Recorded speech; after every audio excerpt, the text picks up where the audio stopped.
From the very first moments, the film Hereditary signals that this is not going to be a traditional supernatural horror movie. Instead, it invites us into something far more unsettling, a story about family, legacy, and the terrifying idea that who you are might never have been your choice in the first place.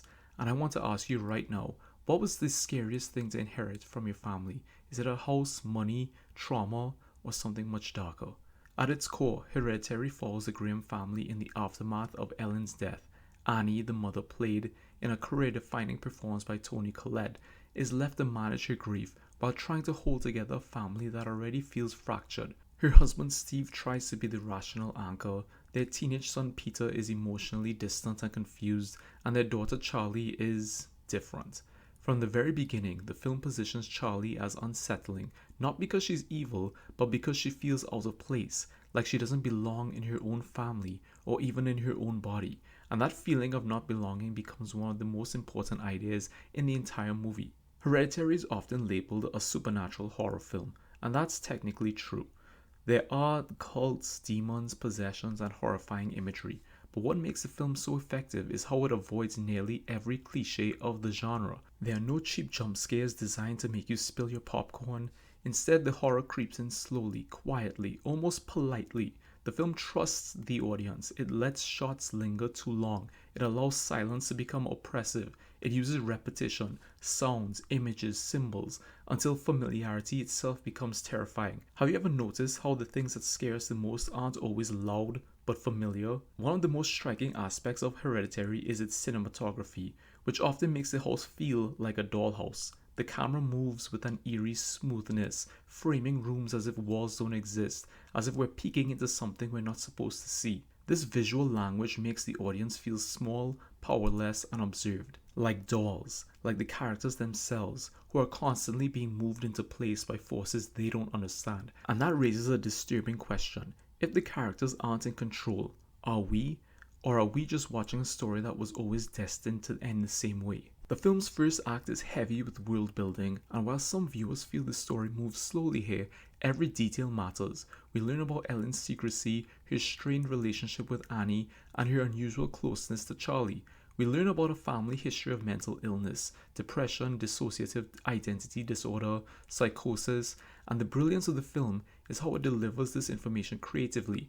Instead of clunky exposition, we get eulogies, support group confessions, and tense family dinners. By the time the story truly begins to unravel, we feel like we've known this family for years, and maybe that's why what happens next hits so hard. When Peter takes Charlie to a party, a decision forced on him by Annie, the film crosses a line that most horror movies are afraid to touch. Charlie eats nuts, she's allergic, Peter panics, he speeds down a dark road, Charlie sticks her head out of the window to breathe, and then silence. The decapitation is sudden, shocking, and horrifying, not because of gore, but because of how real it feels. There's no dramatic music cue, no warning, just a brutal, irreversible moment that shatters the family. How many horror films would dare to do that halfway through the movie? What follows isn't immediate supernatural chaos, it's grief, raw, ugly, suffocating grief. Annie's screams are some of the most emotionally devastating sounds ever put to film. The horror here isn't a demon, it's loss. And this is where Hereditary becomes something special. It uses grief itself as a source of terror. The house feels heavier, the silence grows louder, the relationships rot from inside, and slowly the film begins to blur the line between psychological breakdown and supernatural influence. Are these people haunted, or are they simply breaking? As tensions rise between Annie and Peter, we learn disturbing truths about their past. Annie once sleepwalked and nearly burned her children alive. She admits she tried to abort Peter. Peter believes his mother hates him, and suddenly the idea of a family curse doesn't feel metaphorical anymore. It feels inherited, passed down like DNA. And this is where the film plays its most disturbing trick. It makes mental illness and demonic possession feel almost indistinguishable.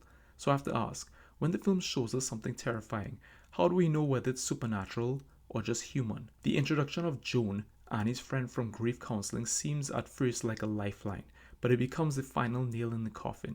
Joan teaches Annie how to perform a seance, convincing her it will bring closure.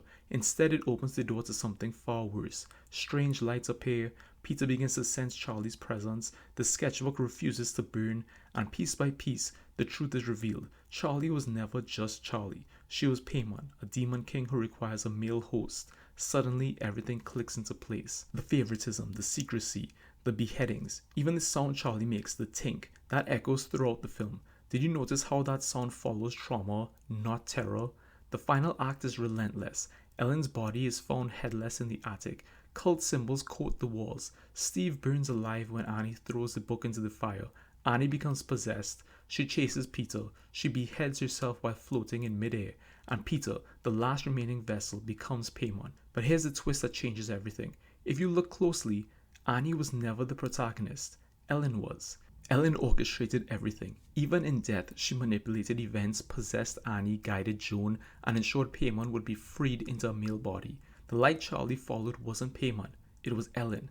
Annie's conflicting behaviors make sense when viewed this way. Her subconscious tried to end the family line, while her possessed self unknowingly completed the ritual. The dollhouse shots, they're Ellen watching, controlling, and succeeding. So what if the real horror isn't that family failed, but that the plan worked?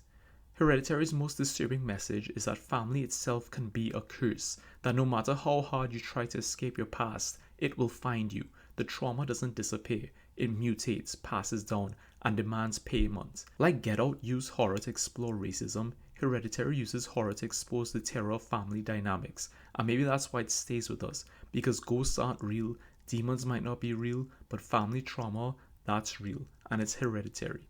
So I'll leave you with this. Do you think Annie was a victim, a villain, or both? Was Peter ever truly himself? And is Hereditary scarier because of its supernatural elements or because it reflects something painfully human? Let me know in the comments. Thank you for listening. I appreciate it.